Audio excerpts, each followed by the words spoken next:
ज्योत्सना, अब बच्चे ज्यादा कीजिए, 2 से ज्यादा बच्चे वाले ही स्थानीय निकाय चुनाव लड़ पाएंगे। आप तो अपने सहयोगी बीजेपी की लाइन से बिल्कुल ही उलट चल पड़े। सर यहाँ पे सर नमस्कार आपको और मेरे बाकी के पैनलिस्ट को और प्रेक्षकों को सबको मेरा नमस्कार। सर ऐसा कुछ है ही नहीं सर, इसमें कोई कोई पॉलिटिकल इक्वेशन कहीं भी नहीं है संदीप सर, मैं बोल देती हूँ आपको।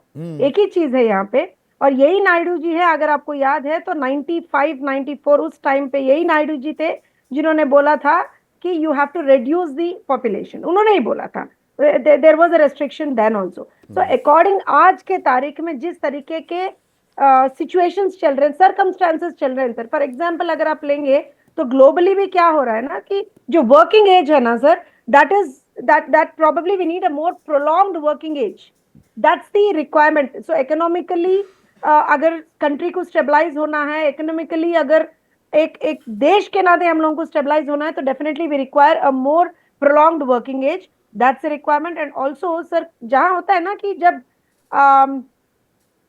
जो ये आज के तारीख में जो जो what do we call the tendency, the relative age factor बहुत बढ़ गई है सर। तो उसमें भी क्या हो रहा है ना, तो there is a strain on the economy also. नौकरी तो लग नहीं रही, बेरोजगारी चरम सीमा पर है। आप कह रहे हैं प्रोलॉन्ग्ड, लंबे समय तक नौकरी मिलनी चाहिए, बच्चे भी ज्यादा, बच्चे ज्यादा होंगे तो नौकरी तो और कम हो जाएंगी। ज्योत्सना संदीप सर मेरी बात तो सुनिए आप। हाँ प्लीज सर आज के तारीख में we are talking just not about the employment generation in terms of public sector sir, we are talking about the entrepreneurship, we are talking about the private sector, we are talking about the self reliance of the individuals in terms of economy. And एक और बात है sir, जो ये ageing population challenge रहता है ना sir, ये आज के तारीख में हमारे देश के लिए एक बहुत बड़ा this is a challenge in the coming years sir, we have to understand that. मैं वही बता रही थी, आपने मुझे बीच में टोक दिया संदीप जी, मगर ये बात मैं ये बोल रही थी कि जो हमारे पब्लिक रिसोर्सेज रहते हैं ना सर, हेल्थ केयर मान लीजिएगा, पेंशन मान लीजिएगा, ये सब there is a lot of strain on it when you have a ये जो पॉपुलेशन का जो I mean the working the age जो हम बोल रहे हैं, वो जब बढ़ता जाएगा ना, तो obviously you will have a lot of strain on the public economy sir. एक चीज तो जनसंख्या और बढ़ा दोगे और दबाव डालोगे।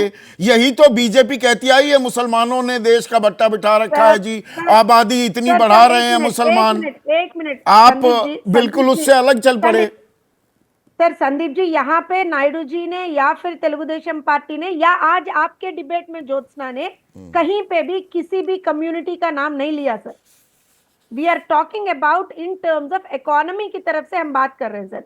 वो कॉन्टेक्स्ट में नायडू जी ने ये बात बोला है सर। आई थिंक आप तो वरिष्ठ पत्रकार है सर, आप तो जानते ही हैं 90s में कैसी बात आई थी, और आज के तारीख में सिचुएशन के हिसाब से हम लोगों को भी कस्टमाइज होना पड़ता है सर। आप संदीप जी ये बात तो आप भी मानोगे। नहीं नहीं, इसके अंदर असलियत जो छिपी हुई है वो आप भी जानती हैं। बहुत सी बातें हैं, सियासतदान खुलकर कबूलते नहीं है। एक मिनट सुनिए ना ज्योत्सना, अरे सुनिए ना, hear me out. Fertility rate जो है देश का 2.1 है, हिंदुओं का 1.94 और मुसलमानों का 2.36 है। ये 1992 में 4.41 था। मुसलमानों का भी 46% से ज्यादा प्रजनन दर, फर्टिलिटी रेट गिर गया है। इस बात को कोई नहीं बोलता है, वही बोलने की कोशिश कर रही हैं क्या आप? सर मैं अगेन सर आपको भी मैं एक चीज बोलती हूँ सर, कहीं पे भी किसी भी कम्युनिटी का नाम हम नहीं ले रहे सर, बिल्कुल नहीं ले रहे सर। ये इस बात पे तो आप मुझे माफ कर दीजिए, हमारी पार्टी या मैं या नायडू जी कभी भी कोई कम्युनिटी का नाम स्पेसिफिक तरीके से नहीं तो लिया जा रहा है ना। अरे भाई, मैंने गिरिराज सिंह का भी जिक्र किया, हिंदू स्वाभिमान यात्रा पे निकल रहे हैं। जब तक देश बहुसंख्यक होगा, सनातनी होगा, सनातनी बहुसंख्यक होंगे, तभी तक देश सुरक्षित है। आप असुरक्षा की तरफ ले जा रहे हैं देश को। संदीप सर एक चीज मुझे बोलिए सर, आज के तारीख में अगर आप मतलब इससे पहले मैंने जब मैं ज्वाइन हुई थी शायद आप वो ही आंकड़े बता रहे थे सर। अगर हम लोग आंध्रा की बात कर रहे थे, आज के तारीख में हमारी जो पॉपुलेशन ग्रोथ है वो 1.6% ही है sir. We have to talk about it sir. यही मतलब गलत बयानी भी चलती है ना। मैं यही चीज यहां रेखांकित करना चाह रहा था, पर इसका एक और पहलू तमिलनाडु से मिल रहा है। जैसे ही घड़ी का काटा दोपहर 2:30 पे आए, बबीता जी का दिल सास बहू साजिश के लिए मचल जाए। और ये है इनकी बहू, पूरे दिन ऑफिस की टेंशन हो जाए गॉन जब ये करें अपना फेवरेट शो फ्री टाइम पे ऑन। इनकी तरह आप भी देखिए अपना फेवरेट शो अपने टाइम पर और डाउनलोड कीजिए एबीपी लाइव ऐप अपने स्मार्ट टीवी पर।